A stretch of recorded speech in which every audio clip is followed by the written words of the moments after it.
আসসালামু আলাইকুম, কেমন আছেন সবাই? আশা করি সকলে ভালো আছেন। আজকে ঘুরতে আসলাম বাংলাদেশ জাতীয় জাদুঘরে।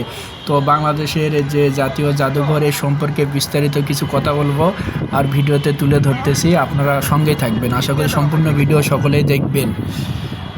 তো বাংলাদেশের জাতীয় জাদুঘর দেশের অন্যতম প্রধান সাংস্কৃতিক প্রতিষ্ঠান এবং এটি বাংলাদেশের ইতিহাস, ঐতিহ্য, শিল্পকলা ও সংস্কৃতি সংরক্ষণ এবং প্রদর্শন করে। ঢাকা শহরে শাহবাগ এলাকায় অবস্থিত এই জাদুঘরটি 1974 সালে প্রতিষ্ঠিত হয়। এখানে হাজার হাজার প্রাচীন ও আধুনিক দ্রব্যাদি, পেন্টিং, ভাস্কর্য, প্রত্নতাত্ত্বিক নিদর্শন এবং বিভিন্ন ঐতিহাসিক ও সাংস্কৃতিক উপকরণ প্রদর্শিত হয়। বাংলাদেশের জাতীয় জাদুঘরের কিছু মূল বৈশিষ্ট্য রয়েছে। তো এই মূল বৈশিষ্ট্যগুলো আমি আপনাদের মাঝে বলার চেষ্টা করব। তো সঙ্গে থাকুন, আপনারা সকলের সঙ্গে থাকুন এবং ভিডিওটি সম্পূর্ণ দেখুন। অনেক কিছু দেখার আছে এর মধ্যে, ঠিক আছে? বিশাল বড় এরিয়া। তো এক নম্বর হচ্ছে প্রত্নতাত্ত্বিক সংগ্রহ। বাংলাদেশের প্রাচীন সভ্যতা, মিশরীয়, রোমান এবং গ্রিক সভ্যতার সাথে সম্পর্কিত নানা নিদর্শন এখানে সংরক্ষিত। পুরাতন মুদ্রা, মাটির পাত্র, পাথরের ভাস্কর্য ইত্যাদি এখানে প্রদর্শিত হয়। 2 নম্বর হচ্ছে আপনার জাতীয় ঐতিহ্য। বাংলাদেশের ইতিহাস, জাতীয় সংগ্রাম, মুক্তিযুদ্ধ, শিল্পকলা ও সংস্কৃতি সম্পর্কিত বিভিন্ন নিদর্শন প্রদর্শিত হয়।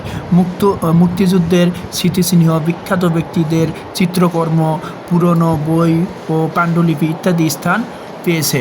3 নম্বর শিল্পকলা।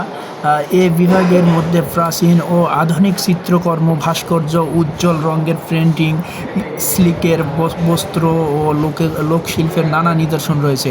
এছাড়া বাংলাদেশের লোকশিল্পের উপর বেশ কয়েকটি প্রদর্শন রয়েছে।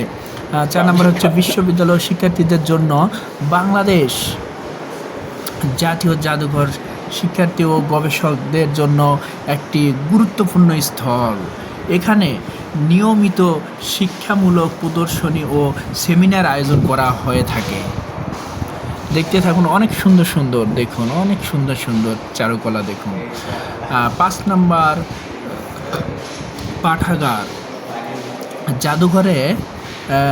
জাদুঘরের মধ্যে একটি বৃহৎ পাঠাগার রয়েছে, যেখানে গবেষকরা বিভিন্ন বই, পাণ্ডুলিপি ও দলিলাদির মাধ্যমে বাংলাদেশ সম্পর্কে গভীর তথ্য অর্জন করতে পারবেন আপনারা। এখানে যদি আসার পর পাঠাগারে ঢুকলে ওখানে পাঠাগারের মধ্যে বিভিন্ন বই পুস্তক রয়েছে। বিভিন্ন বই পুস্তক ওখানে অনেক অনেক কিছু তুলে ধরা হয়েছে। তো স্থান হচ্ছে জাতীয় জাদুঘর ঢাকা। আপনারা অনেকে এখনও আসেননি, অবশ্যই আসবেন, ভিজিট করে যাবেন। আসলে ভালো লাগবে, অনেক সুন্দর, দেখার মতো অনেক কিছু আছে। অনেক কিছু নতুনত্ব কিছু জানতে পারবেন আপনারা। অবশ্যই আশা করি নতুনত্ব কিছু জানতে পারবেন ইনশাল্লাহ। এই যে দেখা যাচ্ছে বিভিন্ন পাখি মমি করে রাখা হয়েছে, অনেক কিছু রয়েছে এরকম। তো স্থানটা হচ্ছে জাতীয় জাদুঘর ঢাকা শহরের আপনার হচ্ছে শাহবাগ এলাকায় অবস্থিত। এর প্রবেশদ্বারটি সহজে শনাক্তযোগ্য এবং এটি ঢাকার কেন্দ্রস্থলের একটি গুরুত্বপূর্ণ সাংস্কৃতিক জায়গা হিসেবে পরিচিত। এটা আপনার খোলা থাকে, দেখা যাচ্ছে যে সাধারণত এটি মানে সপ্তাহের 6 দিনই খোলা থাকে। শুক্রবার দিন বন্ধ, তাছাড়া 6 দিনই খোলা থাকে। তো আপনারা আসতে পারেন, অবশ্যই ভিজিট করবেন, ভালো লাগবে ইনশাল্লাহ, ভালো লাগবে আশা করি। তো দেখুন অনেক কিছু দেখার রয়েছে, ঠিক আছে? অনেক কিছু দেখার রয়েছে। আপনারা ভিডিওটি কন্টিনিউ করুন, শেষ পর্যন্ত দেখুন।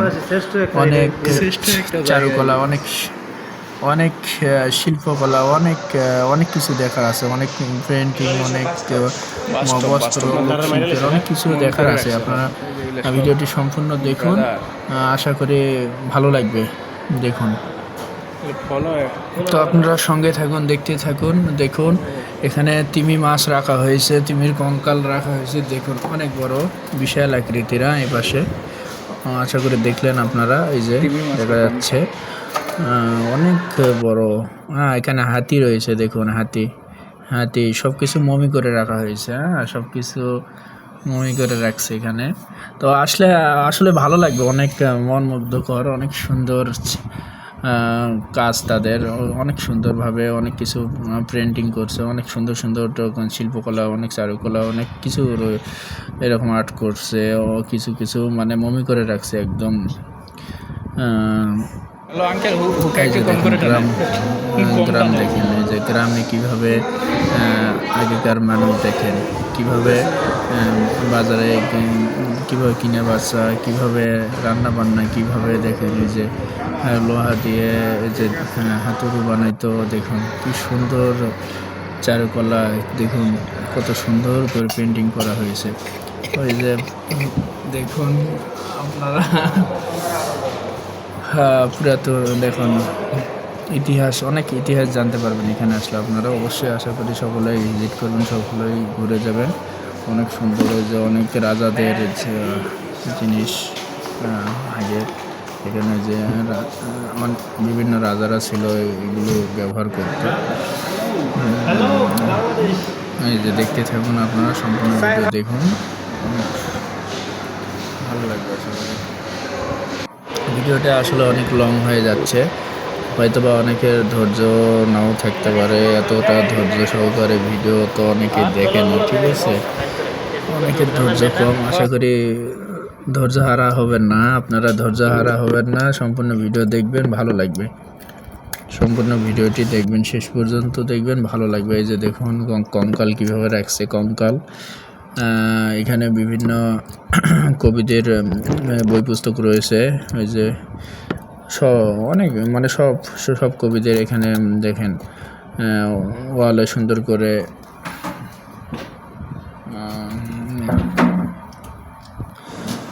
তো আপনারা অনেক ধৈর্য সহকারে সম্পূর্ণ ভিডিওটি দেখলেন, অসংখ্য ধন্যবাদ জানাই আপনাদেরকে।